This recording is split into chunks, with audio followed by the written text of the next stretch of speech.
Have you ever had a dream so big, so audacious, that the world seemed to conspire to tell you it was impossible? This story isn't just about believing in yourself. It's about the quiet power of one voice, one unwavering belief that can turn the impossible into reality. It's a testament to the idea that sometimes the most profound impact comes not from a multitude of supporters, but from the singular, steadfast faith of just one soul. I'm Alara, and my connection to structures, to the very bones of buildings, began long before I understood what an architect truly was. As a child, growing up in a sprawling, anonymous suburb, I found solace and wonder in the forgotten spaces, the twisted branches of an ancient oak that formed a natural canopy, the intricate root systems that held the earth together, the way sunlight filtered through leaves to create shifting patterns on the ground. I wasn't playing with dolls, I was building miniature cities out of discarded cardboard boxes, imagining homes that curled around trees, bridges made of living vines, and pathways that followed the natural contours of the land. My grandmother, bless her insightful heart, was the only one who seemed to understand. She'd watch me, her eyes twinkling, and often say, "Ilara, you don't just see buildings, you see the breath within them." That phrase, the breath within them, became the unspoken creed of my burgeoning dream.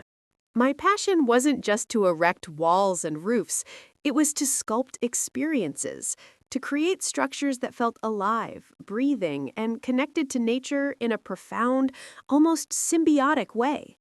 I wanted to design spaces that enhanced well-being, minimized ecological footprint, and offered genuine flexibility.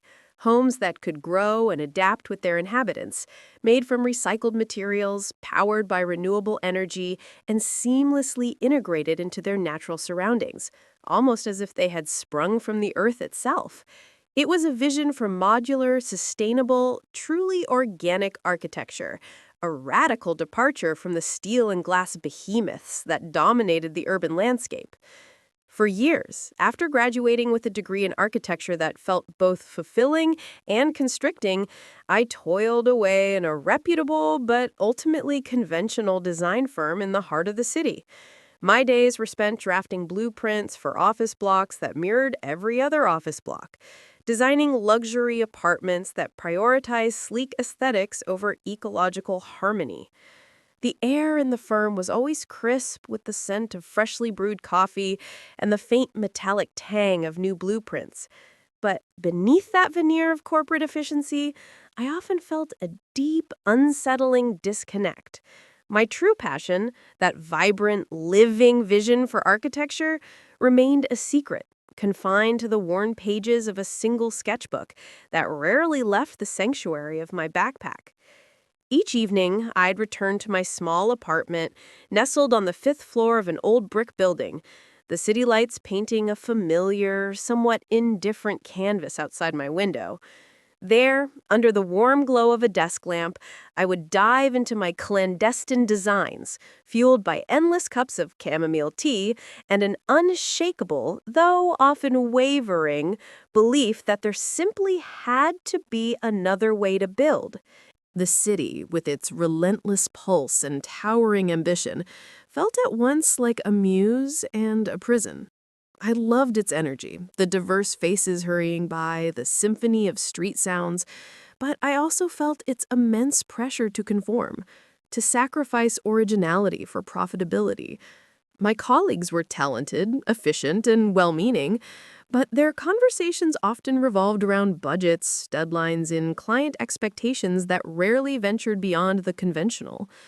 When I dared, tentatively, almost apologetically, to share glimpses of my organic architecture ideas during casual lunch breaks, the reactions were predictable, almost formulaic.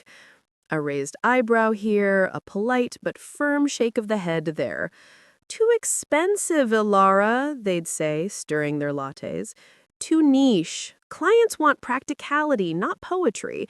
You're a gifted designer. Don't waste your talent on pipe dreams." Or the most common refrain, delivered with a paternalistic smile, Ilara, be realistic. Each dismissive comment, each well-intentioned but ultimately crushing piece of advice felt like a tiny chisel chipping away at my resolve. The rejections weren't formal, they were insidious, subtle blows that accumulated over time. The lack of enthusiasm, the quick change of subject, the casual chuckle that implied my ideas were quaintly naive, all of these small moments chipped away at my confidence. The rejections piled up, slowly, steadily, until a heavy blanket of doubt began to smother the vibrant spark of my ambition. The scent of fresh coffee in the office, once invigorating, started to carry a hint of defeat, a bitter aftertaste that lingered long after the cup was empty. I began to question everything. Was I truly naive? Was my dream just a childish fantasy? The rational part of my mind, honed by years of academic rigor, argued against the artistic, intuitive part that still held on to the vision. The internal debate was exhausting, a constant drain on my creative energy. I started hiding my sketchbook more diligently, working on my designs even later into the night, almost ashamed of the unconventional beauty I saw within them. There was one senior architect in the firm, however, who seemed to operate on a different plane. Arthur Pendleton. He was known for his quiet wisdom, a man whose presence exuded a gentle, almost timeless authority. His office, unlike the minimalist glass and chrome of the other partners, was a sanctuary of ancient architectural texts, dog-eared journals, and curious hand-carved wooden models.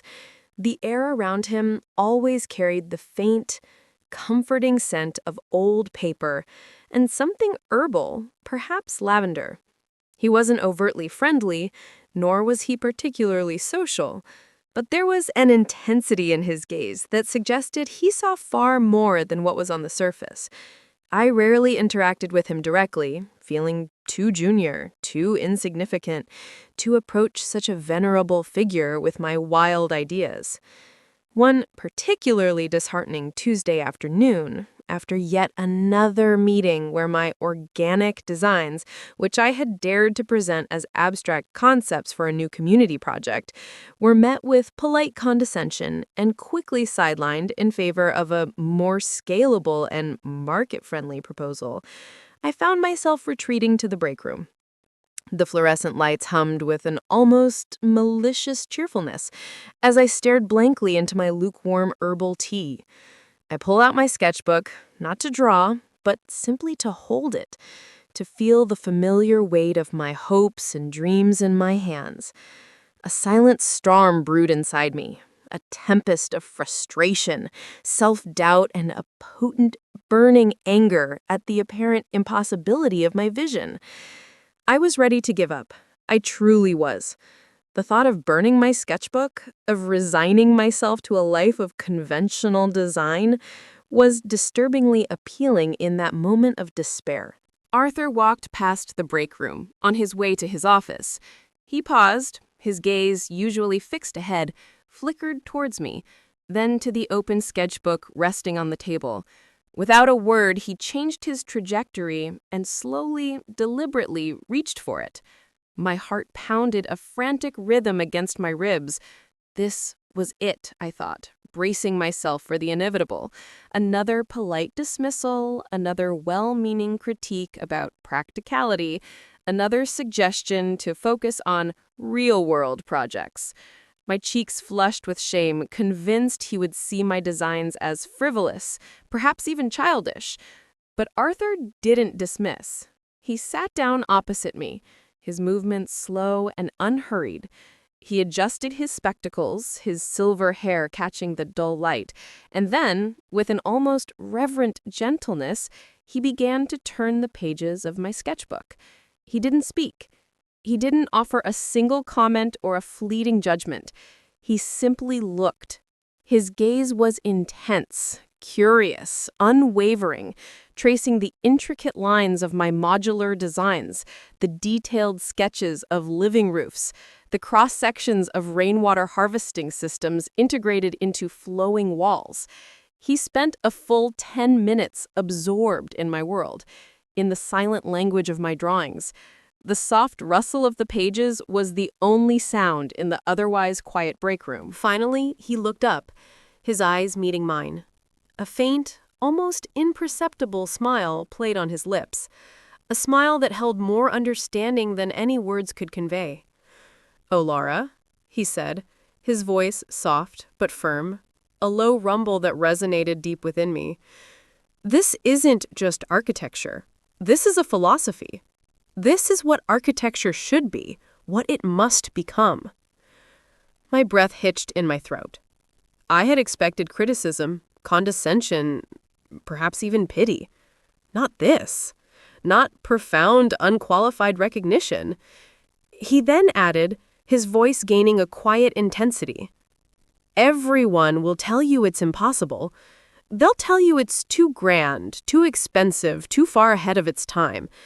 But I see the seed of something truly extraordinary here. Don't stop. Never stop. Try again." In that singular, transformative moment, a fundamental shift occurred within me. It wasn't just about Arthur's words, powerful as they were. It was the quiet, unwavering conviction behind them. His eyes held not just belief, but a deep, almost ancient understanding of the creative struggle. He didn't offer a solution or a step-by-step plan for how to achieve my dream. He offered something far more profound and infinitely more valuable. A renewed belief in the fundamental validity of my vision. It was as if someone had handed me a small, perfectly cut diamond in a world of pebbles, a tangible piece of hope that I could hold on to. His simple "try again" wasn't just mere encouragement. It was a profound permission slip. Permission to ignore the ceaseless noise of doubt, to silence the clamoring chorus of no's that had echoed in my mind for so long, and to trust, unequivocally, the insistent, passionate voice inside that had been whispering yes all along. I realized then that my dream hadn't died, hadn't faded into oblivion as I had feared. It had merely been waiting, dormant, for a single resonant echo of belief to reawaken its intrinsic power. It was like a long-forgotten melody suddenly brought back to life by a masterful conductor. Arthur, true to his nature, didn't make a grand show of his support. He simply became my silent champion. Over the following months, he subtly guided me, dropping hints about obscure grants for sustainable design, connecting me with material engineers experimenting with bioplastics and advanced recycling techniques, and offering invaluable feedback on my most challenging structural concepts. He never took credit, never sought recognition. He would simply leave a relevant article on my desk with a cryptic note, or pause by my cubicle to ask a penetrating question that would open up an entirely new avenue of thought. He embodied the idea that true mentorship isn't about giving answers, but about guiding someone to discover their own. His office, once an intimidating sanctuary, became a refuge for me, a place where ideas could breathe and grow without judgment. He shared stories of architects from history who had faced similar resistance, visionaries whose groundbreaking ideas were initially dismissed as folly. He taught me about resilience, about the long game of true innovation. It wasn't an easy road, not by any stretch of the imagination. There were still countless obstacles, more rejections from potential investors who couldn't grasp the long-term vision, more dismissals from industry veterans who scoffed at eco-fads. But now, each setback was no longer a crushing blow to my spirit. It was a challenge, a puzzle to solve, a reason to refine my arguments and strengthen my resolve. The foundation of doubt had been replaced by a bedrock of conviction, reinforced by Arthur's unwavering belief. His quiet faith was a constant, steady ember, ensuring my own fire never completely died out. Slowly, painstakingly, my designs began to take root. First as small experimental prototypes, a modular garden shed built entirely from reclaimed wood, a micro-dwelling powered solely by solar and wind energy for a remote research station. These small victories, born from countless hours of work and sustained by Arthur's belief, provided tangible proof of concept. Years later, my vision blossomed into a thriving business, building sustainable, organic homes that were not just structures, but living, breathing environments. We started with individual commissions for eco-conscious clients, then moved on to designing entire small communities where homes truly integrated with nature. Each building was a testament to the belief that beauty and sustainability could and should coexist. When I walked through one of our completed projects, feeling the cool earth beneath my feet on a green roof, smelling the rain-kissed timber, and seeing children play in courtyards designed to mimic natural clearings, I often thought of Arthur. He would visit occasionally, his eyes still holding that deep, knowing twinkle, a silent nod of acknowledgement passing between us. He rarely said much, but his presence was always a profound affirmation. What I learned, what I truly understood through this arduous but ultimately rewarding journey, is this. While self-belief is an absolutely crucial engine for any dream, sometimes the greatest catalyst for our aspirations isn't a grand gesture, a cheering crowd, or an endless stream of validation. It is, more often than not, the quiet, steadfast belief of just one other person. Their faith, offered without agenda or expectation, can be the light that guides you through the darkest valleys of doubt, the steady hand that helps you hold on to your compass when dying spark, and ultimately build dreams that everyone else thought were utterly, hopelessly impossible. Remember, the world becomes immeasurably brighter with a single kind glance. And sometimes, just sometimes, a single kind word can indeed build an entire future.